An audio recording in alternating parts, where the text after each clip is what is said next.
The next activity will help you learn how to discover the real job to be done. All right? Here's the activity. It's called Quick, Find Out the Real Job to Be Done. I'm going to be the customer, and I'm going to tell you something that I need, and I want you as a group to just pepper me with questions to find out the real job to be done, okay? I just walked into your hardware department. I need a bigger wrench. What are you working on? What do you need it to do? Good. I need a bigger wrench. What do you need it for? Oh, what do I need it for? I need a bigger wrench. What wrench are you using right now? Good, I like that. I need a bigger wrench. What makes you think you need a bigger wrench? Love that one. Very good. Do you get the idea, guys?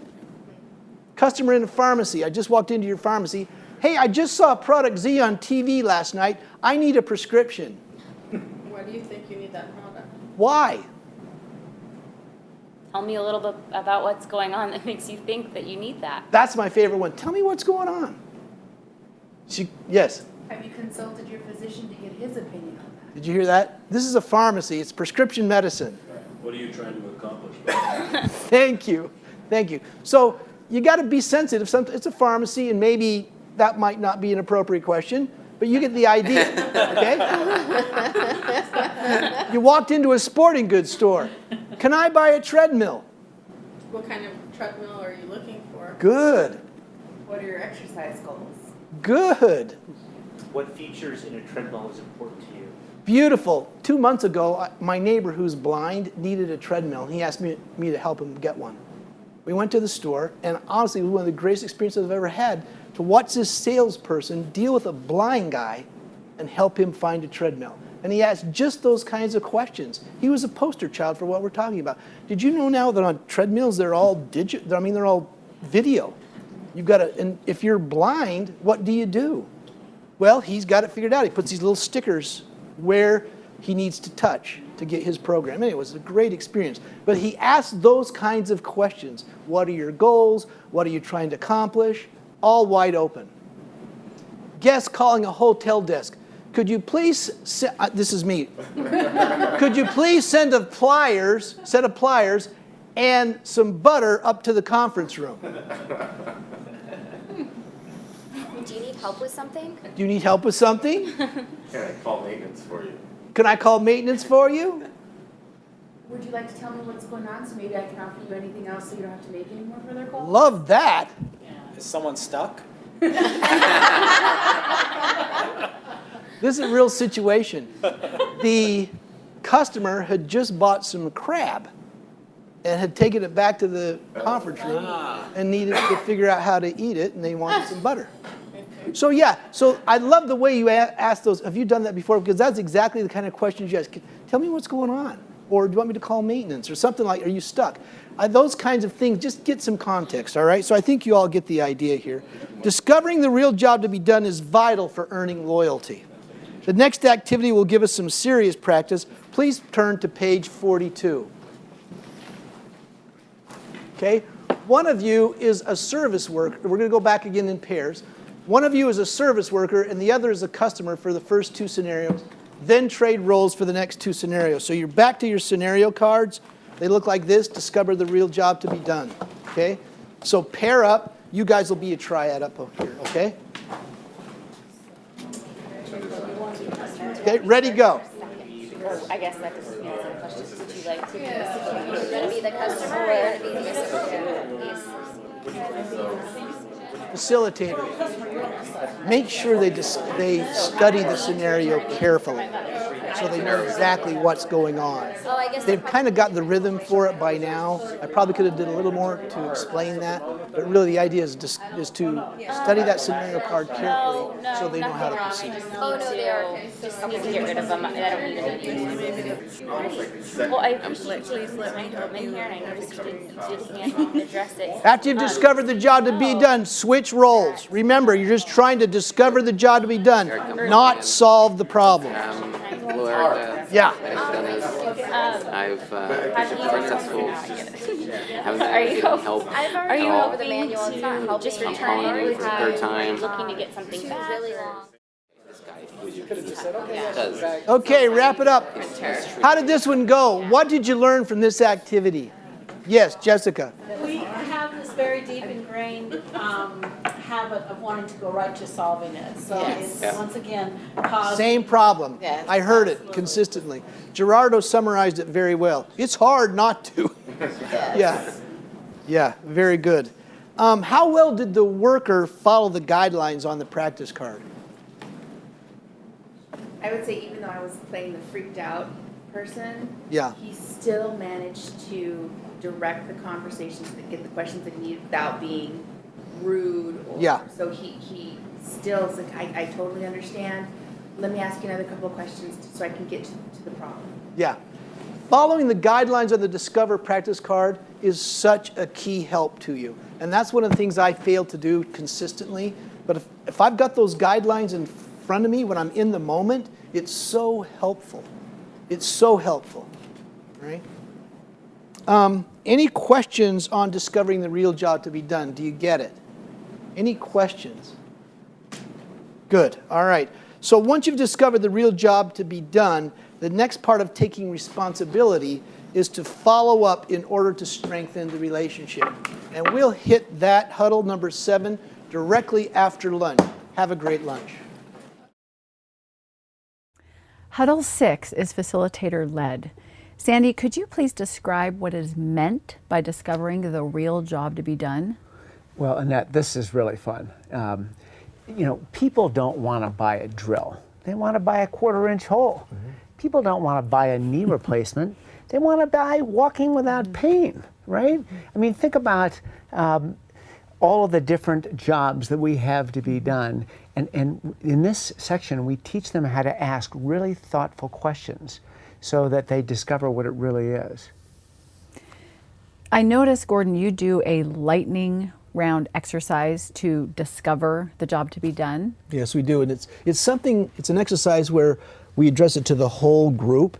And I ask a question, and then their job is, or I make a demand as if I'm a customer, their job is to ask questions, enough questions back to me that they get at what the real job to be done is. Because what they're learning here is what we're teaching them to teach is that the job to be done is not always the job that is on the surface, or the apparent job to be done, or the superficial job to be done. It's often, like Sandy described, something more behind or a little more subtle that a lot of people don't perceive right at the outset. We just need to know how to ask the right questions. Yeah, and we keep talk at about it.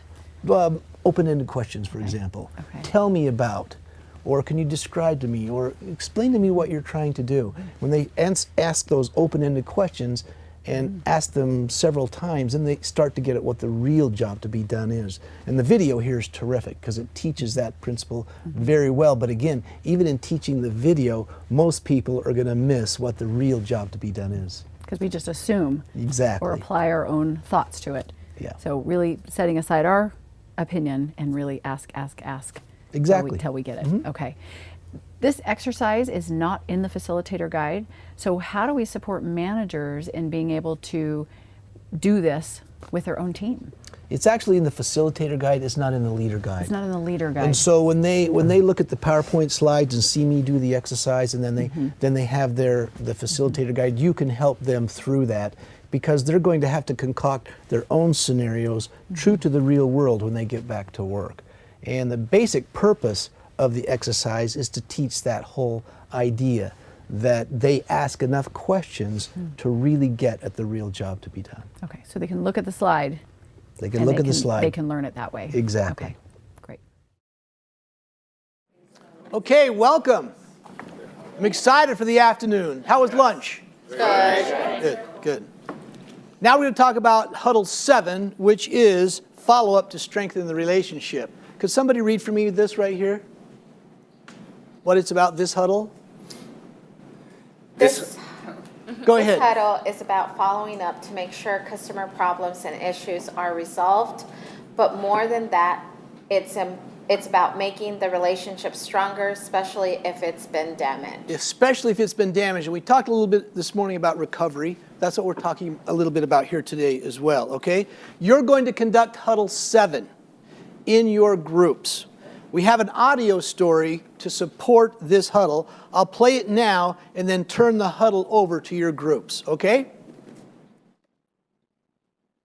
Ms. Sadek? Sadik.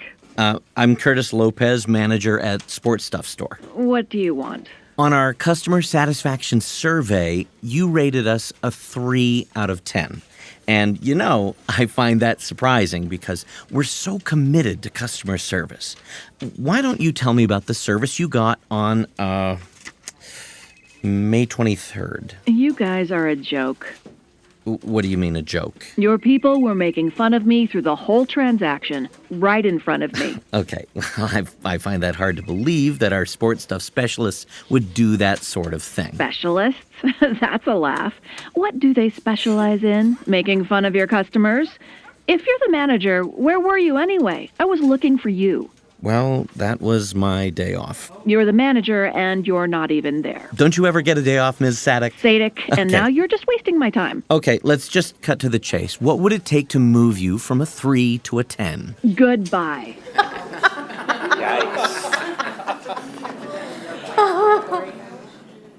Ms. Sadek? Sadik. Oh, I'm sorry. Ms. Sadik. I'm Curtis Lopez, manager at Sports Stuff Store. Yes.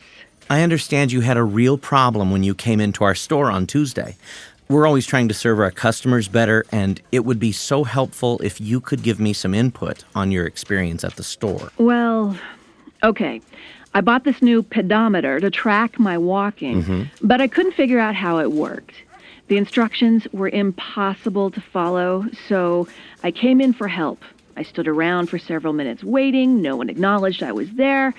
When they finally did help, they kept getting interrupted and seemed really impatient, like they thought I wasn't getting it, and just wanted to get rid of me. Wow, Ms. Sadik, I'm really sorry to hear that. I can't imagine how difficult that would be. I want to apologize. That's unacceptable. We never want a customer to feel that way. I couldn't figure out how to sync it up with my computer, and your people were no help. Again, I apologize. I'd like to meet you personally and see that you get what you need. I'm happy to help. Would it be possible for you to come by again? I don't have a lot of time. I mean, I'm leaving on a walking tour the day after tomorrow, and I wanted to get this thing set up first. But, I have about an hour tomorrow afternoon around 4. Oh, Ms. Sadik, I'd really like to get you set up before you leave. Could you come by at 4 tomorrow? It depends. How much is it going to cost? Oh, it won't cost you anything for me to set up the pedometer and sync it to your computer. Okay, that sounds like a great offer. Thank you. Ms. Sadik, I'm so sorry about this problem, but I'm going to make this work. We really value your business. Thank you. Okay, I'm going to let you discuss these two audios in your group. Turn to pages 44 and 45. There's your script. Does each table have a leader? I know you do. Got a table leader? Somebody who hasn't done it before? Okay, how about back there? You got a table leader, Jessica? Yes. Okay, over here? Got a table leader? We will find one. Okay, thank you. Okay, 10 minutes, ready, go. Leader for our groups. For the activity, we're going to do something different. We're going to do it in triads, in threes. And so, Leah, if you'd come over here, and maybe Garen, if you'd come over here, that gives us 5 groups of 3. And the way this one works, you're going to be in 3. So find 2 partners.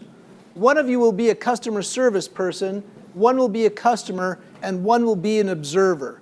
Now, all 3 of these roles are very, very important, all right? Think of a situation when you received poor customer service. Explain the situation in gory detail to the customer service person. Customer service person, use the guidelines on the follow-up practice card. These guidelines, and by the way, these are some of my favorite guidelines of the day. Notice they all start with A. I would highly recommend you commit these to memory. If you ever have to deal with a recovery situation, they're very helpful. The observer's job is to watch to see how well the customer service person uses the guidelines on the card as they resolve the situation, all right? Then switch roles until everyone has had a chance to play all of the roles, okay? So you should be in 3s. We got 3, 3, 3, and then you're coming over here. Okay, so we've got 3s, triads, all right? Customer service person, and then the observer, all right? 10 minutes, ready, go. Made me feel. There's a situation I didn't matter. Coordinated Facilitators, effort. Yeah, this is a exactly. great I did like time, that. I think, to think go guiding through the back, guidelines on the back of the card. Yeah. I didn't do that at the beginning because I wanted to give them a chance to just go into this cold and see how they could do. But after they wrap this up, I'm going to go through the guidelines for follow-up because I think they're critical, particularly Align. Make sure everybody understands. Okay, good. So I'm the, okay. All right. All right. I'm gonna think of a scenario.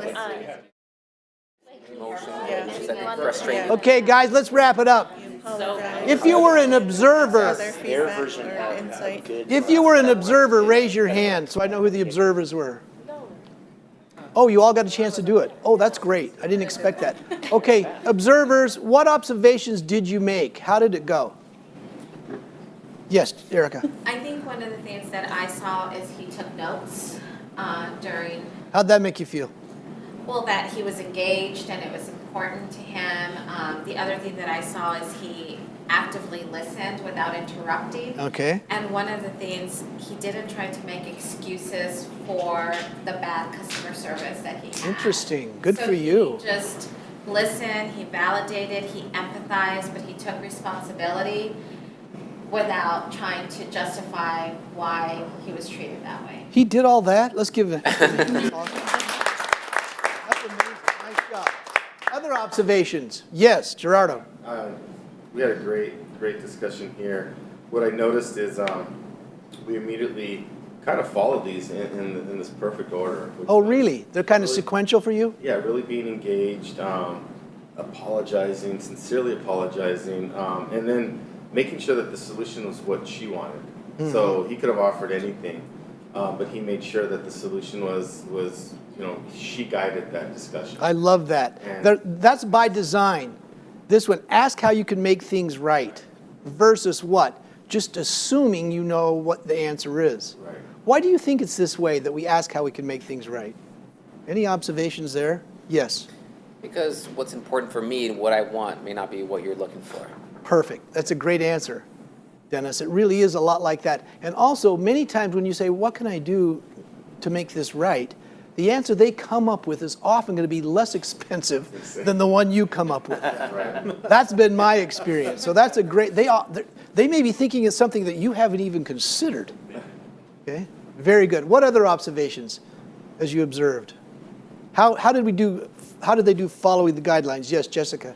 So Fernando was really good. He aligned with the emotions, and he treated her with respect through his tone and acknowledging what was going on in the situation. He didn't try to play it down in any shape or form. If anything, he felt the sense of urgency that she had over the situation. Yeah. Jessica, thanks for bringing up aligned. Does everyone understand what it means to align with somebody? I think of it this way. You get on the same side of the table that they're on. That's aligning. So when they bring a problem, you say something that puts you on the same side. Instead of adversary, different sides of the table, you're on the same side. Oh, that must be terrible for you. Or I know how I'd feel if that happened to me. You're on the same side with them, okay? You get that? What other observations? Yes. I think in our role play situation, when Gerardo apologized to Josh, he took the things that Josh was mad about. My wife is holding my baby, and there was no crib, and we got here and we're tired. He was like, I understand your family's tired. Oh, He personalized beautiful. the apology even further. Beautiful. I understand are powerful words. They've got to be sincere, but people want and need to be understood. It's one of the deepest of all human emotions there are. If you could say, oh, I understand what you're saying, it can mean a world of difference to people in recovery situations. I understand your problem. Make sure you understand it before you say that. That can't just be hollow words. But once you understand it and you express that, it means volumes to people. I understand your problem. People really want to be understood. Any other observations? This was a very good exercise, I thought. And you're really catching on. I think you really did a great job on that one, okay? So let's take stock of what we've learned about following up. On page 47, write down your lessons about effective follow-up you've learned from this activity. And then share 1 or 2 of your lessons with the people at your team. We're all going to learn different lessons, so think about them and write them down and then share them with your team.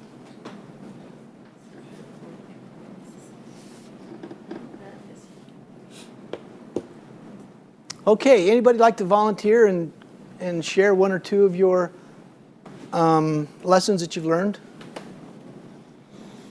That you wrote down? Yes. I think the biggest one for me in this situation is the follow through, because the follow through is the way you make sure that there's no empty promises. Okay. That after everything that you say, I'm going to call you in 2 days to see how your redelivery went. I'm going to call you 2 days after your stay with us to make sure that everything we promised you was delivered. So yours is different than follow up. Yours is follow through, to go through with what you say you're going to do. I like that. Okay. Any other lessons learned that you'd like to share? Yes. Just be sincere. Be genuine. Yeah. And to her point, just follow through on what you're committed to your customer, whether it was your employee or someone you spoke with, or the phone or in person. Just let them know that what you committed to, that you did do. Yeah. Thank you. Honestly, your people and your customers, they'll smell insincerity a mile away.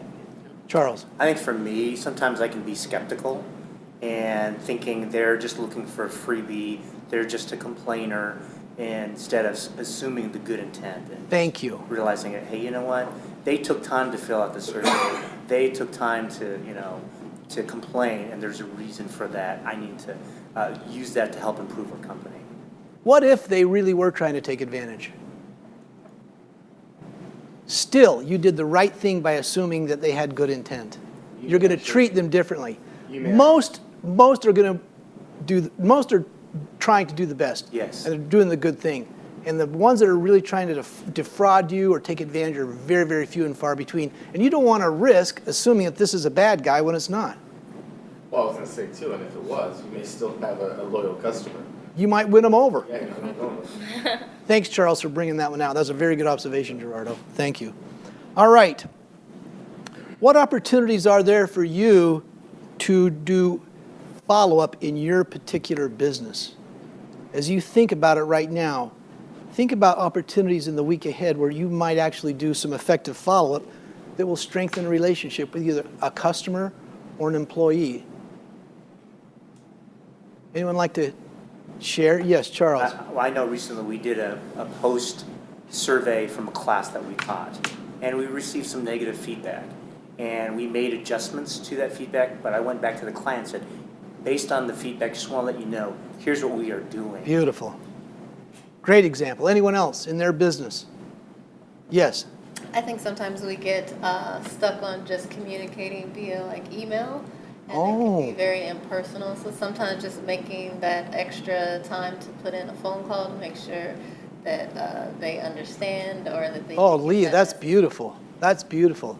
I think sometimes we get so technology oriented. We were talking about this today at lunch, that we're texting when we could be talking, or we're emailing, like you said, when we could be talking face to face. I've seen people in offices emailing each other when they're next door to each other. Or in the car with my family and they're texting each other. We're all in the same car. So I think we do miss a huge opportunity to keep it face to face, which is also similar to what we were talking about earlier about the human, keeping it human and making a human connection. So now that thank you for your commitments. We'll have another huddle a week from today, same time, same place. We just finished huddle 7. Nice job, everybody. The second responsibility practice is follow up to strengthen the relationship. Sandy, what do you mean by follow up here? Well, first we have empathy, right? And because we've got empathy, we take responsibility to find out what the real job to be done is. Of course, we've got to follow up to find out if the job was actually done. Did we actually help them? So we've got to ask questions. It could be anywhere from a formal survey, or it could be an informal, asking somebody on their way out of your place of business, what could we have done to better serve you? I'm the manager, I'd love to know. So we want to teach them these ideas that they can get feedback about whether the job was done, not just with a formal survey, but just through asking people. So all about being a responsible person. That's right. But the thing that we all see as consumers is the counterfeit.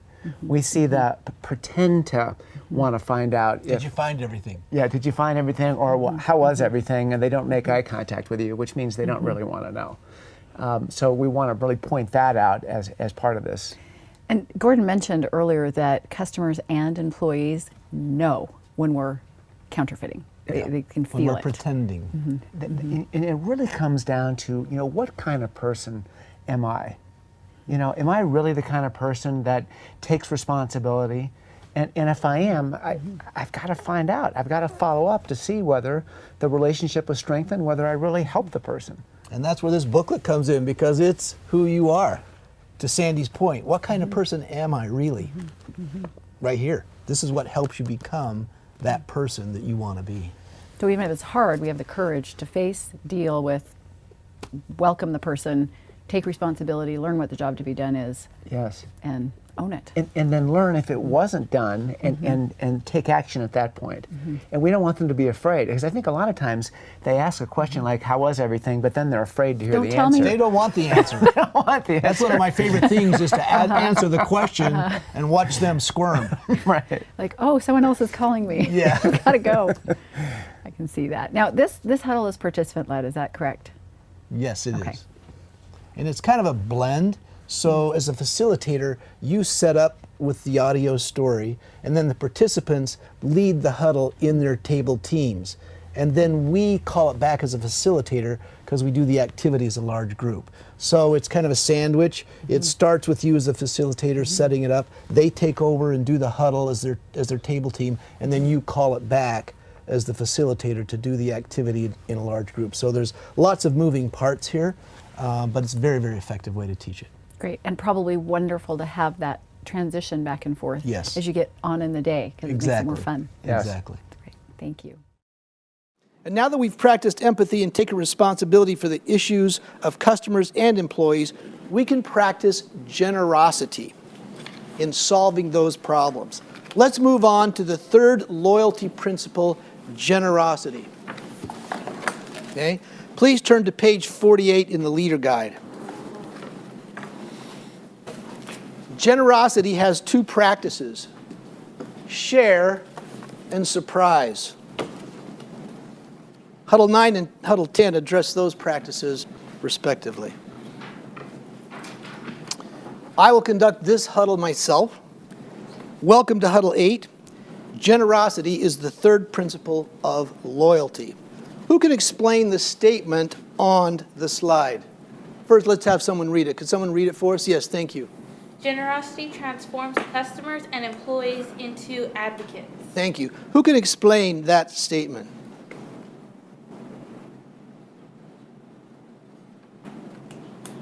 Thank you. They become promoters.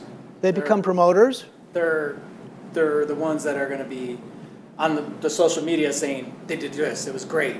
My employer did this for me. Or as a customer, I had this situation, it was bad, but this is what they did for me and made it good. That's dead on, Garen. Thank you. Will you say something, Nicole? Yeah, I just think it's the concept of above and beyond, going above and beyond, and it's almost like you've shared more with me, I'm going to share more with others. It's kind of like pass it along. Is that what it is, that saying? Anyhow, in that concept of you gave to me, I want to give back to you by promoting you or saying Beautiful. About you. That was very well said. What is an advocate? What does that mean? Yes. Someone that's on your side, someone that's gonna back you up. Yeah, somebody who's on your side. They're on your team. They're going to argue it in your behalf. It's the same thing, I think, in most respects to a promoter. Like Garen said, all right? How many advocates do you need in your business or your operation? How many do you need? You can never have enough. All of them. You need all of them? And what did you say? You can never have enough. You can never have enough. I mean, is there a limit? No. You want as many advocates as you can get, all right? And who are the advocates for a given business or operation? Who are they? Your customers, your partners, your team members, Thank your you. executives. Yeah. It can be any or all, hopefully all of those. They're all your advocates. Let's watch a video about the spirit of generosity. It was a normal call for the men of Station 4 in Baytown. At a house 1 mile away, 65-year-old John McCormick collapsed while mowing his front yard. He had a history of heart trouble, and this time, his heart stopped. The firefighters and EMTs revived him and followed the ambulance to the hospital. But then engine driver Luke Bednarik had an idea, so they drove back to the house. We're all fighting over who can push the mower first. That's when a neighbor secretly took this picture. Firefighter Blake Steffenauer finishing the front yard. I just happened to get off the truck first and grab the lawnmower first. We were all fighting over it. They took turns, did the backyard too, locked the garage and put the key in the mailbox and left this handwritten note. It said, "We felt bad that your husband didn't get to finish the yard, so we did." They didn't think it was that big of a deal. No, not at all. Just something to help someone out in the worst time of their life. It was a letter and a gesture that made a daughter weep. People still do random acts of kindness every day for people that they don't know. I just couldn't believe they took the time to do that. With that simple random act of kindness, the picture posted to the City of Baytown Facebook page is already going viral. The McCormick family is getting calls from as far away as New Zealand, and they're thankful a neighbor took it. This just shows just exactly how special they really are. So they can say thank you to the firefighters and show the rest of us what kindness really looks like. Thank you. We love you. We love you. We appreciate you. And show that going above and beyond the call of duty often just takes a few more steps. So thinking about that video, what was the motivation for those firefighters? What motivated them? Just a kind heart that he wasn't able to finish it, and they wanted to be able to do a good thing. Good. Any other thoughts? They didn't care that it wasn't their responsibility. They just felt the sincere pleasure of doing it. It made them feel good for finishing for something else. They had no idea that somebody took the picture and what was going to happen with it. Yeah. Were they looking for repeat business? No. Were they looking for a better net promoter score? No. For a promotion? No. For somebody to vote for them? Nope. No. It's doing the right thing when nobody's looking. Ooh, I like that. Doing the right thing when nobody's looking. That was very, very good. Tell me about the captain of that firehouse. What kind of a person's he? Obviously, he's got to be very motivating and giving himself, because if they were fighting to get off to go see who was going to mow the lawn, clearly he's got a generous heart leadership that he's reflecting onto his team, because they were able to go back, hey, let's help him out. And of course they were, I'm going to do it. No, I'm going to do it. And it wasn't even to benefit them. Josh. You mentioned something earlier that you were president of the company was walking through the parking lot with you and picked up garbage. What's cool is there's 3 other firefighters on the truck that when they become captains, that type of tradition or mentality will Beautiful. Spread. So do you think, yeah, that's perfect. Do you think the captain requires his men to get permission for everything they do? No. Nope. Please take out your generosity practice card. It's purple. It looks like this. Okay. Let's read through the front of the card, the generosity practice card. Could someone read for me the top up at the definition? It's on your card. Yes. Giving from the heart, giving more than necessary or expected. Thank you. Why is this a fundamental principle of generosity? What do you think?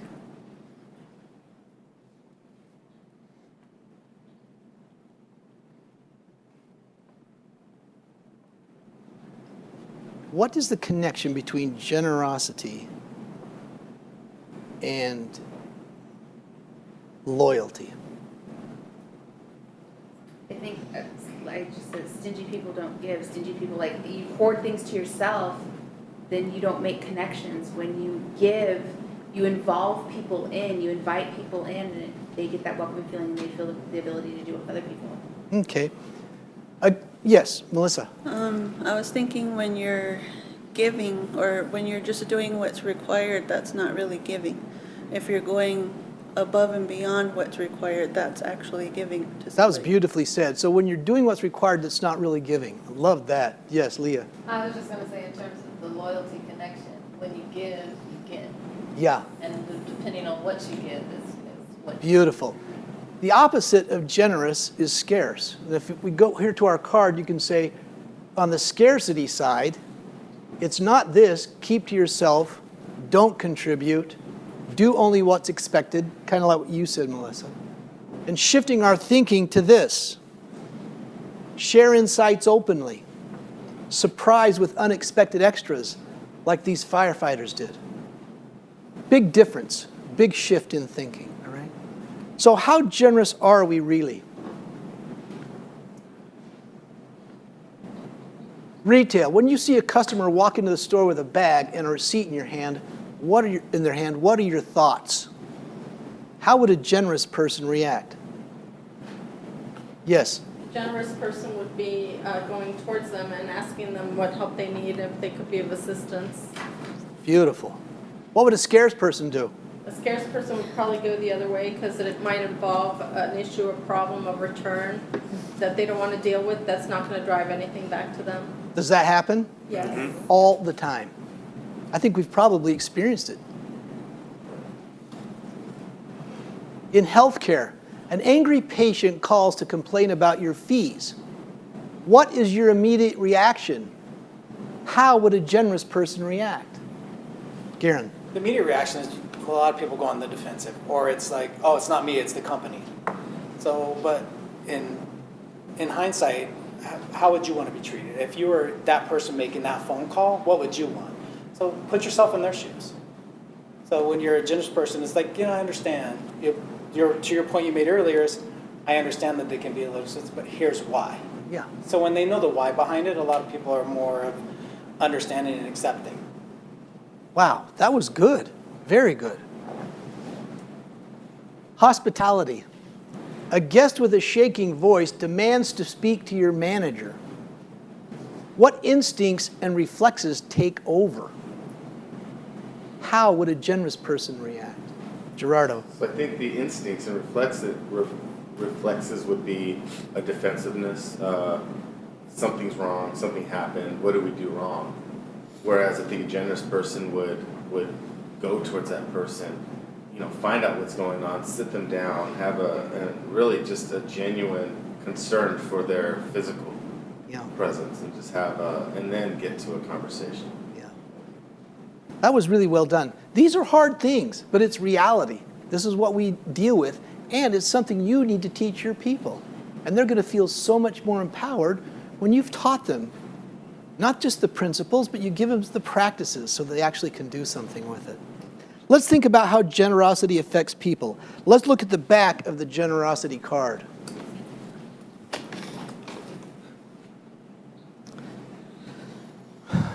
We're going to assign one of these to each of the groups. We've got 4 groups.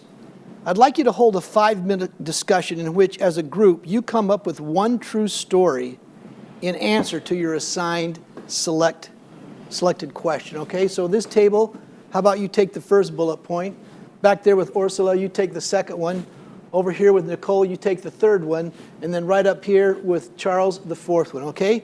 Just take a 5-minute discussion about your assigned question. Ready, go. So the question here is, what gets in our way? What are the generous? risks in being too generous? I think People, there's always a risk. we're not validating what. Maybe also too, what are the risks?